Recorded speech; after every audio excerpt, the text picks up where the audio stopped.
মই বৰ্তমান আমাৰ পথাৰখনৰ ৰাস্তাত ৰাতিপুৱা ডেইলি খোজকাঢ়োঁ আৰু এনেকৈ আজি আৰু বতৰটো বেছি ভাল লাগিছে কাৰণ বেলেগ চাইডে বৰষুণ পৰি আছে, আমাৰ এইখিনি বিলকুল বৰষুণেই নাই। মানুহবিলাকে খেতি কৰিবৰ কাৰণে বহুত টাইম ৰখি আছে, এতিয়া 50 বিঘামান মাটি ৰখি আছে। সেইখিনিৰ কাৰণে তাৰমানে বৰষুণৰ পানী সিঁচিব বিলকুল জাগা নাই আৰু পানী সিঁচাৰ কেপাচিটি থাকিলে মানুহবিলাকে পানী সিঁচি কেতিয়াবাই লগালে হয়। একদম সেইটো কাৰণে বৰি মাটি যে বৰষুণ ৰখি আছে, ওচৰে পাজৰে ধুম বৰষুণ চলি আছে, কিন্তু আমাৰ ইয়াত বিলকুল নাই না। আজি বতৰটো বহুত ভাল, একদম এনেকুৱা শান্তি লাগিছে। এইখন পথাৰখন না একদম এইখন আমাৰ ৰাস্তা, সেইখন গাঁও মানে টাউনৰ গাঁও। আমাৰ টাউনখন তাকৰিবান ইয়াৰ পৰা 1-1.5 কিলোমিটাৰ হয় আমাৰ ঘৰৰ পৰা।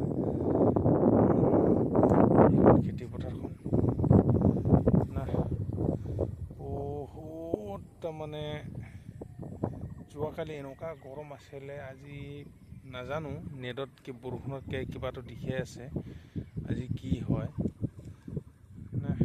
মোৰ আন্দাজ আজি বতৰটো ভালেই হ'ব লাগে।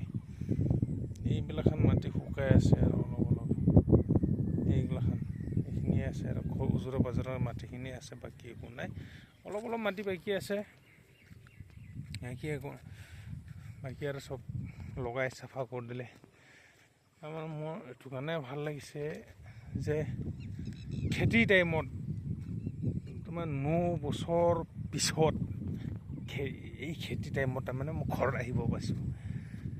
আন টাইমত তাৰমানে মই টাইমত কি কৰা যায়, টাইম দি মানে ঘৰত আহিব নোৱাৰোঁ। এইবাৰ আহিলোঁ তাৰমানে বহুত ভাল লাগিছে। কিন্তু আৰু কি হ'ল, এটা মোৰ আঁঠুটো আগৰ পৰাই এনেকৈ অলপ প্ৰব্লেমে দি আছিল। এইবাৰ তাৰমানে অলপ বেছিকৈ প্ৰব্লেম দিয়াৰ কাৰণে মই 2 দিনমান ৰেষ্ট কৰিব লগা হৈছে। এনেই আমাৰ খেতিটো উঠি গ'লেও তথাপিও তাৰমানে কিছুমান কামৰ কাৰণে থাকি যায় না, ভাল নালাগে। আঁঠুটো মেইনটো, ভৰি দুখনে মেইন, চকু দুটা মেইন, হাত দুখন মেইন, মানুহৰ কাণখন মেইন। সেইখিনি যদি অলপমান প্ৰব্লেম দিয়ে তো নিজকে বহুত পিছপৰা যেন লাগি যায়। 2-3 দিন পিছতে সেনেকৈ শ্বিলঙতো ফুৰি আহিলোঁ, বহুত ভাল লাগিল। শ্বিলঙত ফুৰি আহি কিনেও